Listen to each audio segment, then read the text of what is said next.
बात करते हैं पश्चिम बंगाल की सियासी घमासान की, जहां अगले 2 दिन बेहद महत्वपूर्ण होने जा रहे हैं। गृह मंत्री अमित शाह पश्चिम बंगाल के दौरे पर जा रहे हैं और अगले 2 दिन में देखना होगा कि किस तरीके से ममता बनर्जी की या तृणमूल कांग्रेस की राजनीतिक मुश्किलें बढ़ती जाती हैं, टूट और ज्यादा व्यापक होती जाती है।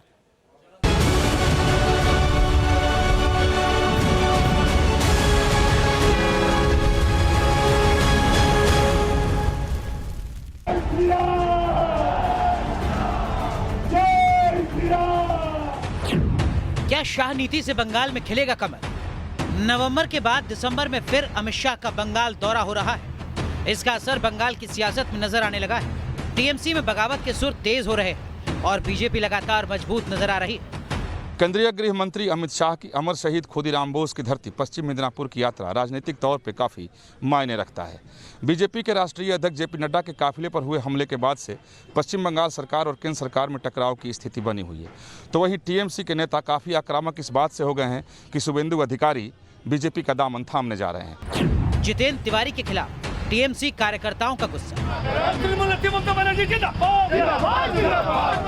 ये आसनसोल की तस्वीरें हैं। इसमें टीएमसी कार्यकर्ताओं का गुस्सा दिख रहा है। बागी टीएमसी विधायक जितेंद्र तिवारी के खिलाफ टीएमसी कार्यकर्ता प्रदर्शन कर रहे हैं। जगह जगह जितेंद्र तिवारी के बैनर और पोस्टर फाड़े जा रहे हैं। जितेंद्र तिवारी को हिटलर और पार्टी को बर्बाद करने वाला बताया जा रहा है। बंगाल में टीएमसी इसी तरह आक्रामक पॉलिटिक्स कर रही है। बीजेपी नेताओं को सुप्रीम कोर्ट से राहत। हिंसा, मारपीट, प्रदर्शन, बंगाल की हिंसक सियासत लगातार बेकाबू हो रही है। सियासत का आलम ऐसा है कि दिग्गज बीजेपी नेताओं के खिलाफ केस दर्ज किए गए। मुकुल रॉय, कैलाश विजयवर्गीय के खिलाफ बंगाल में एफआईआर हुई है। बंगाल के 5 बीजेपी नेताओं ने सुप्रीम कोर्ट में याचिका दाखिल की थी। नेताओं की मांग है कि उनके खिलाफ बंगाल पुलिस की जगह कोई स्वतंत्र एजेंसी जाँच करे। सुप्रीम कोर्ट ने नेताओं की गिरफ्तारी पर रोक लगाई है। हिंसा की सियासत के बीच अब नजर अमित शाह के बंगाल के 2 दिन के दौरे पर। उनके दौरे का क्या असर होगा, अपने कुनबे को कितना संभाल पाएंगी ममता, ये देखना होगा। Team news nation.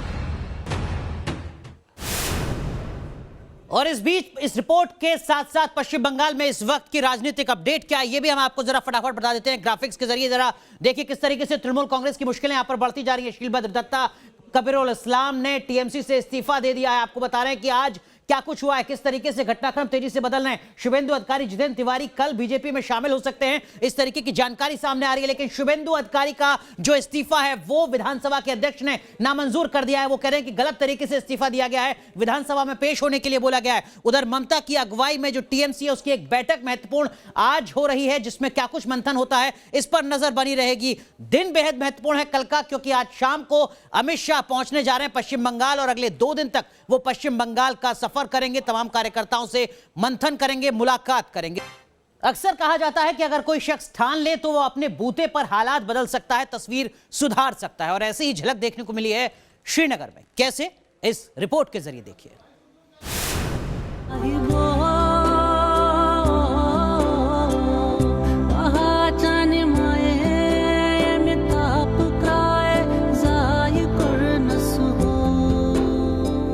धरती की जन्नत कहा जाने वाला कश्मीर सैलानियों की पहली पसंद।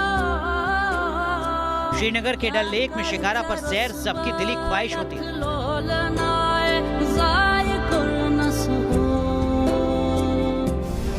लेकिन धरती की इसी जन्नत को पाकिस्तान लगातार आतंक की भट्टी में झोंकने की कोशिशें करता रहा है। पाकिस्तान परस्त आतंकी कश्मीर को दहलाने की कोशिशें करते हैं, जिन्हें हिंद की सेना के जवान दोजख का रास्ता दिखाते रहे।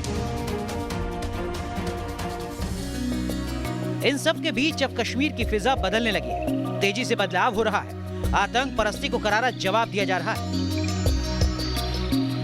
कश्मीरियत की जिंदादिली का सबूत है ये शिकारा एम्बुलेंस, जो कोरोना के खिलाफ लड़ाई के लिए बनाया गया है। सर्दियों का मौसम शुरू हो गया है। सैलानी कश्मीर का रुख कर रहे हैं। ऐसे में लोगों के सेहत और कोरोना की लड़ाई में अपनी भूमिका निभाते हुए कश्मीरी शख्स तारिक पतलू ने शिकारा एम्बुलेंस तैयार की, जो आपको डल लेक में तैरती हुई नजर आएगी। बहुत ज़्यादा बीमार था, तो मैं घाट पे आ गया तो किसी ने मुझे क्रॉस नहीं किया और मैं बहुत बीमार था उस टाइम ज़्यादा। तो मैं वापस आया घर पे, घर में बैठा और किसी ने मुझे क्रॉस किया वहाँ से। एडमिट होने के बाद मैं खाली बेड पे यही सोचता था, वहाँ पे बीमार भी बहुत था, यही सोचता था कि मुझे कुछ करना है अपनी कम्युनिटी के लिए, क्योंकि जो मेरे साथ हुआ वो किसी और के साथ ना हो। तारिक पतलू और न जाने ऐसे कितने कश्मीरियों की ऐसी पहल अलगाववाद और आतंकवाद को तमाचा है, जो साबित करता है कि अगर कश्मीरी लोग एकजुट होकर कुछ करने की ठान लें तो आने वाला कल और भी बेहतर होगा। डल लेक की हिस्ट्री में आज पहली बार शिकारा एम्बुलेंस की शुरुआत की गई है। इस एम्बुलेंस में कहा जा रहा है कि सभी बेसिक मेडिकल फैसिलिटीज़ जो हैं वो रखी जाएंगी, ताकि अगर इमरजेंसी होती है तो लोग कभी भी इस एम्बुलेंस के लिए कॉल कर सकते हैं। श्रीनगर से इदरीस लोन के साथ टीम न्यूज़ नेशन।